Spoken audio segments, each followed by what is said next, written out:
Hello everyone, and this is my review for TNA Impact Wrestling Slammiversary 2016. Right off the bat, because of what happened earlier in the morning before the pay-per-view, way back at 2 a.m. with the shootings and everything like that, this was a great little thing they did right at the beginning of the show with the moment of silence. Had all the wrestlers out there, fans were completely silent for it, gave a moment of silence for what had happened, the tragedy that happened earlier in the morning.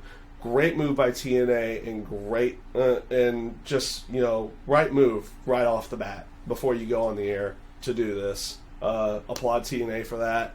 And with that being said, like I said, that was a tragedy that happened in the early in the morning, and they're still going through the show. TNA's home is Orlando.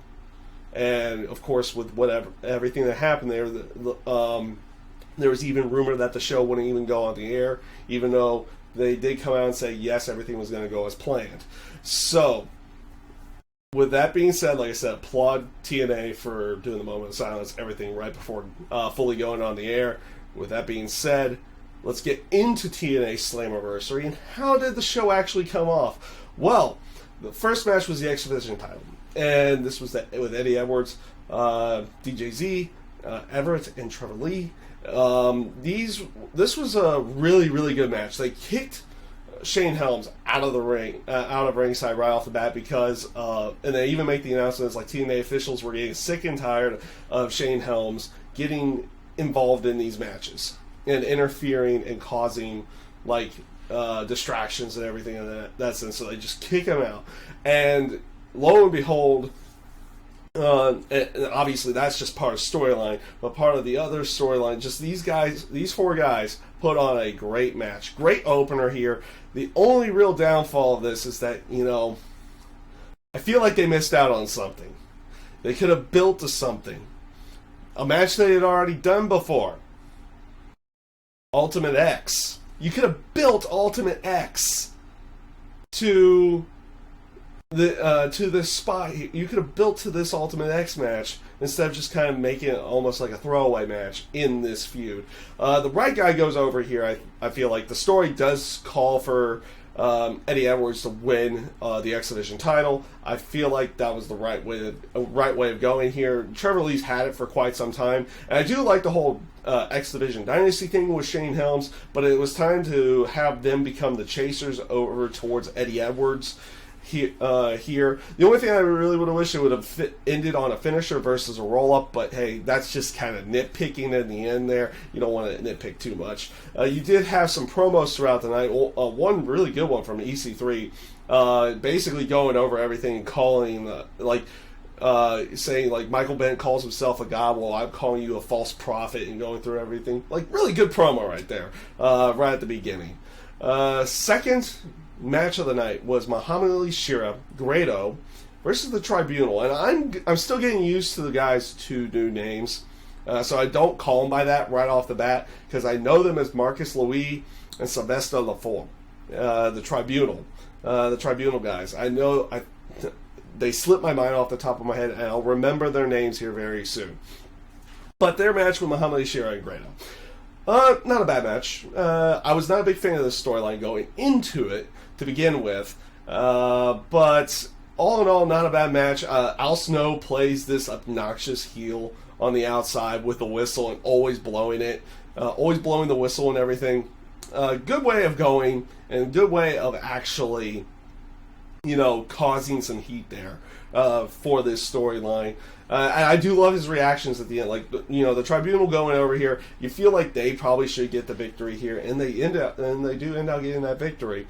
And the reactions towards Al Snow whenever they win, like he goes over the top, like it's the biggest thing ever. I actually do kind of like where they're going with this. And if you see me looking down at all, guys, I'm looking at my notes from the show itself. So I was kind of making notes throughout the entire thing here. Up next, they bill Maria versus Gail Kim. Now, I never mentioned this in my other TNA reviews, but months ago, after they had shot these episodes, there was a tweet that went out that Maria had broken her hand, and it's like it happened like really quick after those tapings. So you were thinking it's like, okay, it would probably heal up before then. You didn't really need to mention it all that much, but apparently it didn't heal before the actual show, and they decided to go with in the route of her backing out of the match. And you have Billy Corgan coming out there saying, hey, I know you guys might want her to fight still, but we still care. We're not going to let her get in the ring. But once it heals, guess what? You're going to still have your match, Gail Kim. So they're building it that way, and does leave a little bit more for a payoff later. This was supposed to be the payoff, but they're not going that route quite yet. We'll see when they actually can get to that payoff. So Billy Corgan makes the Knockouts title match a triple threat, with Gail being added in there with Jade and Sienna. All in all, the triple threat match, I thought they put on some really, all three of them put on some pretty good spots here, and made it, as good as possible in every way. And like I said, this was a pretty good match for the Knockouts title. It ends with you had Gail Kim look like she was about to pin Sienna, but Allie pulls her out, and then she knocks out Allie, and then starts going after Maria. And you have in the middle of the ring, Sienna with the Knockouts title looked like she's going to knock out Jade, but Marty Bell comes in and knocks out Jade in the end. Like, a quick glance over to Sienna and then just knocks out Jade. So it looks like Jade might have something here with Marty Bell here in the very near future. You kind of been wondering where Marty Bell had been, because like the Dollhouse had been completely disbanded, because Jade was already on her own. Marty Bell and Rebel were nowhere to be found. Obviously, they had lost their leaders with Terry Terrell earlier in the year, and then Awesome Kong getting fired as well. So it ended up being. I feel like they're going somewhere with this whole Jade and Marty Bell. Obviously, with Marty Bell costing her the title, probably after like the rematch or something in that sense that will happen. Overall, like I said, this was not a bad match. I thought it ended up being pretty darn good for the triple threat that wasn't even really announced to begin with. So good match on their part. Up next was a non-advertised match. You had a little bit of a backstage promo with Braxton Sutter and James Storm, and you have both of them walking off. So James Storm comes out, and he's starting to cut a promo in every sense. Like, he's in wrestling gear getting ready for a match, but he was cutting a promo about how he was given opportunities way back when, at the beginning of everything. So he wanted to get his own opportunity, so he had a match with Braxton Sutter. This match was not bad by any stretch. I mean, it had nothing to it in the terms of a storyline build-up outside the aspect of James Storm wanting to give an opportunity. But it feels weird that they would have Braxton Sutter lose here. Like, he debuted and wins, and now he loses to James Storm. That, like, you almost feel like they should have done some kind of fluke thing. Or maybe it was going to be some kind of heel turn, or right off the bat with him. Who knows where they were going to actually go with that? Like, he comes out saying he's humbled, and all of a sudden he loses the match, and maybe they could have turned him or something in that sense. But they didn't go that route. Overall, like I said, maybe this match, in the terms of the overall of everything, had nothing really substantial to it. It was still a good match by every stretch of the imagination, and it will be interesting to see where they go with Braxton Sutter here in the very near future, whether he teams up with Storm, or maybe they could do some kind of mentor thing with him, which will probably eventually lead to some kind of turn or something in that sense down the line. So we'll see where they go with it, but on to the next match, which was Bram versus Eli Drake. First of all, Eli Drake, welcome to Botchamania, not once, but twice. His promo beforehand, he called the belt tin instead of gold. Okay, That's a subtle mess up, and I'm only doing this for the fun portion of it. And then he kind of stumbles doing his entrance. So welcome to Botchamania moments. Now, as for the match itself, I've got nothing to complain about this match. Eli Drake kind of playing the cowardly heel as he had been doing. Like, he talks a big game and he's great on the mic, but you know, he plays a cowardly heel in the end. And him and Bram had a relatively good match. Again, Eli Drake going over in this case, and I feel like that's a good way of going here with, you know, Drake just getting the title, everything in that sense. It's kind of the rematch that they were going with. So putting it back on Bram so quickly, I didn't think would have served any real purpose with cash in with the Feast or Fire, especially it seems like they have something going with Eli Drake here to begin with. So overall, not a bad match. I can't really say it was overly that great. And the only other thing that I can really think of right off the top of my head is that I do feel like Eli Drake probably needs a new finishing move. It doesn't look that strong to begin with. It's that knee into a clothesline. It just doesn't. It doesn't feel like it works, but you know, or it looks devastating enough. But I mean, you know, you can make almost any move devastating if no one kicks out of it. So we'll see how the move feels down the line. So up next, after another really good promo from Michael Bennett as well, was the EC3 versus Michael Bennett match. And man, what can you say? This was a good match. Good back and forth. Maybe a little bit too much of kicking out of finishers, but then again, that's kind of EC3's thing to begin with. His opponent's kicking out of his finisher and him kicking out of theirs, and being very hard to pin to begin with. But overall, like I said, I like this match. I thought it came off really well. EC3 going over in this case is probably the right aspect for it. At least that's where I'm thinking in my head, is that it was probably the right idea for EC3 to go over in this case. But I mean, they could have made a case for Michael Bennett going over, and like, where would EC3 go after this? But they definitely went with a route of EC3 getting his redemption for his loss earlier in the year. Overall, like I said, I can't say the match was overly great, but it was definitely a good match. It was fun to watch, beginning to end. People getting behind EC3, and pretty much getting behind the match itself as well.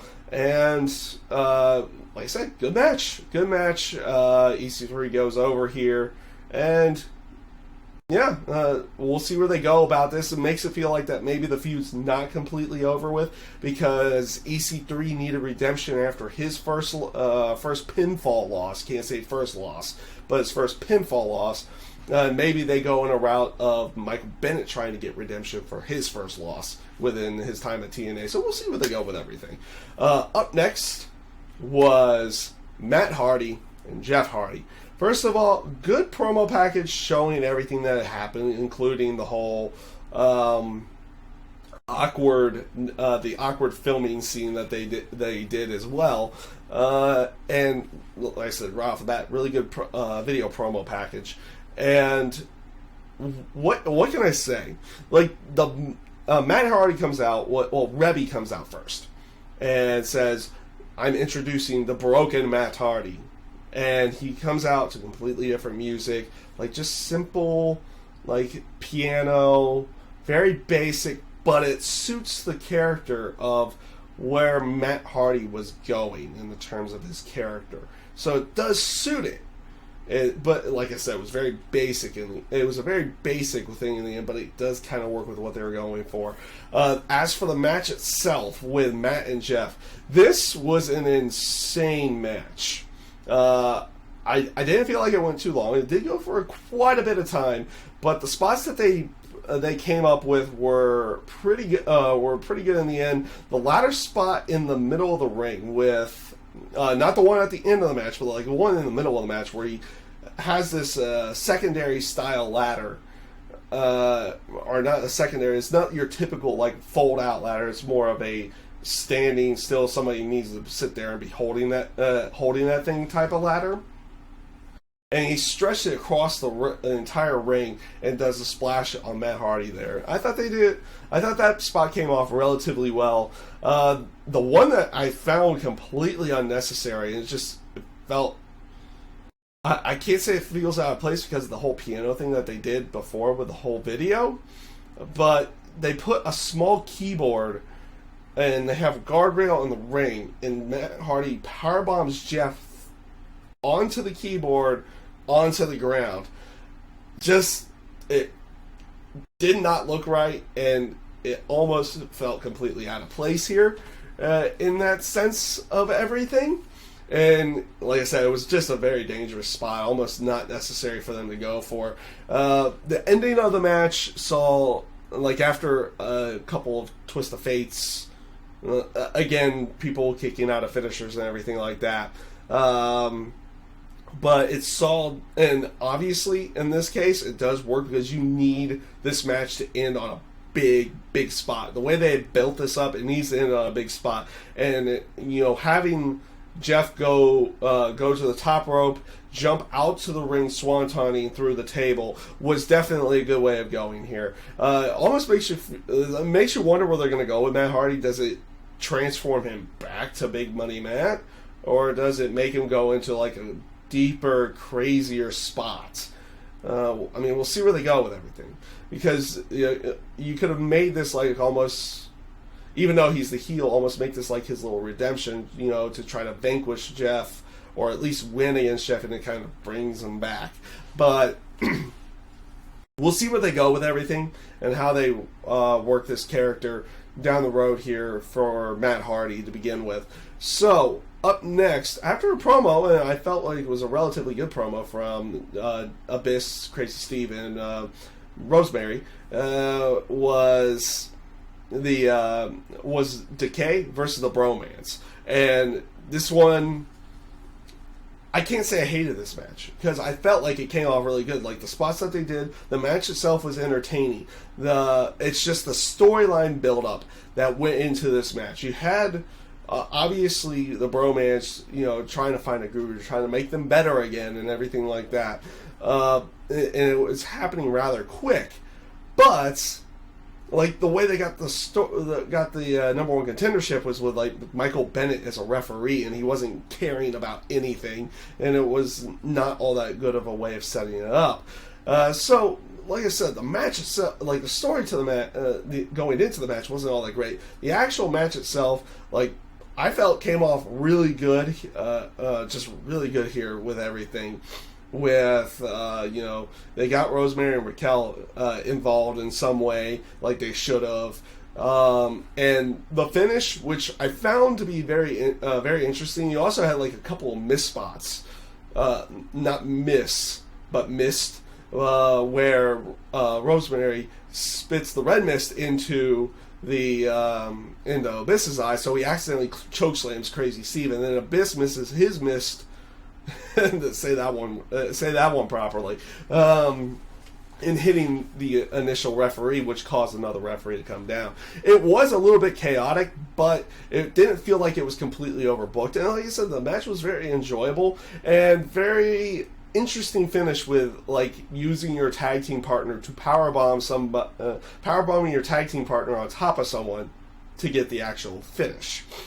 Interesting finish, but not a bad one by any stretch of the imagination. I have liked where they've gone with Decay, and Decay definitely does not need to lose those tag team titles quite yet at this time. So, overall, good match there. And this brings up to the main event of the night. Drew Galloway, Bobby Lashley. The way that the match was supposed to go, it was only ending by knockout or tap out.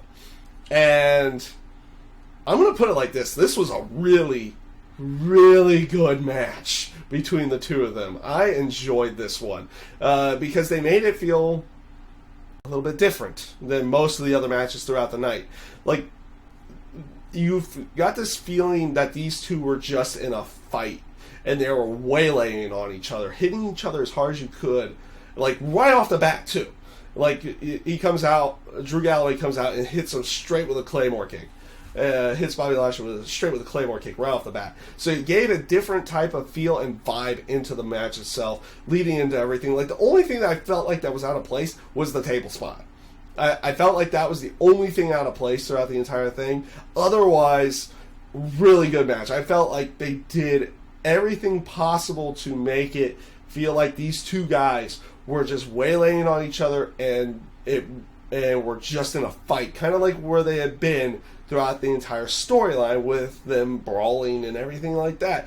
That's what they needed to go for, and it worked.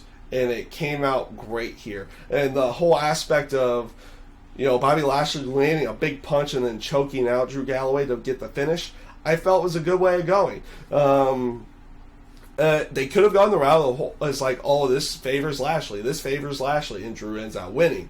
Though you do have like a potential for submission with Drew Galloway in there as well. But like a fight feel atmosphere would favor Lashley, and he ends out winning the match. He doesn't come off as like a cowardly heel. He comes off more of a ass kicker in this case. And the ass kicking champion, hey, it works. It's working down in NXT. It can work in TNA as well. They've done that with Bobby Lashley in the past as well.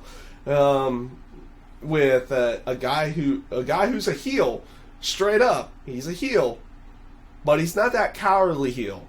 He's the champion that's going to go out there and he's going to talk a lot of smack. He's going to back it up too.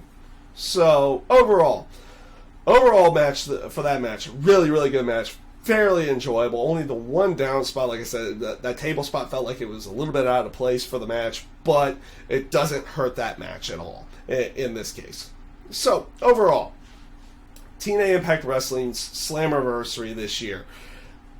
Was it a good show? Yeah, it was. It was a really good show. I felt like they put on a fairly good show this year. Like I said, I can't really say any of the matches were bad by any stretch. By bad, they weren't botching, and they didn't feel like, oh, they were telling some kind of mess story. You couldn't follow what they were going with. Every match was, they followed what they needed to do with everything. Some came out just maybe okay. And some came out like great or really good, like the Full Metal Mayhem match, or the main event as well. And EC3 and Michael Bennett put on a really good match too to go along with everything. I also thought the tag titles were a real good match. The X Division title was a great match right off the bat. Wish it was Ultimate X. That's my only wish for that one, is that they would have built to Ultimate X instead of putting it like in the middle of the feud. But overall, Slammiversary this year, give it a thumbs up. It was a good show. It was a fun show. It was actually fun to watch. So that is my review for TNA Impact Wrestling's Slammiversary 2016. I thank you guys for watching. Have a great day.